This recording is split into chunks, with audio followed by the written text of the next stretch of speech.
What about the things you like to do for fun when you were a kid? Were the places you went in Whiting, maybe places that you ate, places you just, got ice cream or whatever at? Mm-hmm. What'd you do? Well, in high school, it was Central Drugstore, which I think now is Chris Love, and then it's now the taco store or whatever. But at that time, it was Central Drugstore, and everybody right from school would stop by on their way home and stop for a cherry Coke and French fries and sit and talk and visit what happened that day in school and everything. And it was a fun time. Yeah, just a fun So time. they have like a counter that you sat Oh yes, at, or yes. tables? Tables and a counter. Yes, yeah. Okay. Tables and a counter. So it was crowded? A lot of kids? Oh yes. That was the place to be, Central Drugstore. What about for you? For me, it was Gambini's. That was a place to be seen, to be get a date from a boy, or try to get a date from a boy. And it was after every game. Sometimes the place was so crowded, the kids would be standing outside. And same thing with Gambini's. They would sell hamburgers or a hot dog. And most of the time you went in there, just got a cherry Coke and French fries.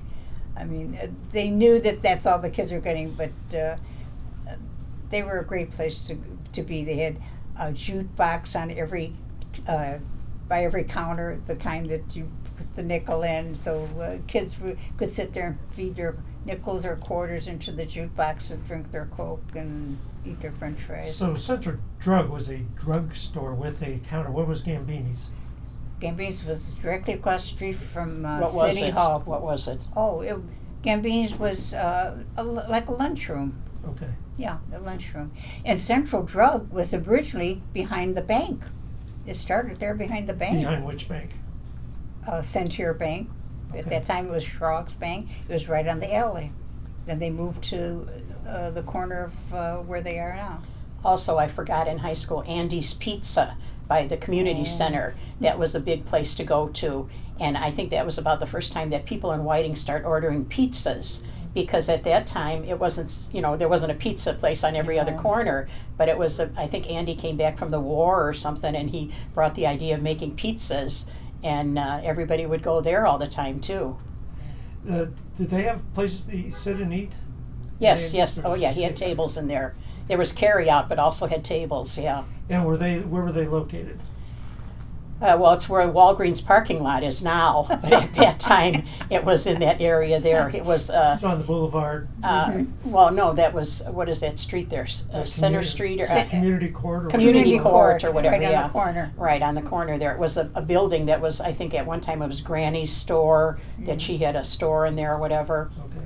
But yeah. So where the American Legion post is? Yes, Yes, across the yes. street from there. Yes, right across the street. Yes. And did you know what pizza was? Not No. really. We never had it at home. No. No. And of course, we just got small pizzas. There was no super size things or whatever. They were all, smaller sizes and stuff, but very good. And how Andy, knew how to make them or whatever, I have no idea. But, the kids would hang out there. Yes. So this was the late 40s, probably? No. 50s. I graduated in 1960. So it Okay. was like 57, 58, 59. Okay. Yeah. And during the 40s, if we wanted a pizza, we'd go to South Chicago. And there was a place in South Chicago that we could get pizza. But there was no pizza parlors No, in Whiting, no. none at all. I think he was the first one. Andy's was the first I one. think he was the first one, yeah. But if somebody had a car and a bunch of us would pile up in the car and drive there and sit there and eat a pizza on Ewing Avenue in South Chicago.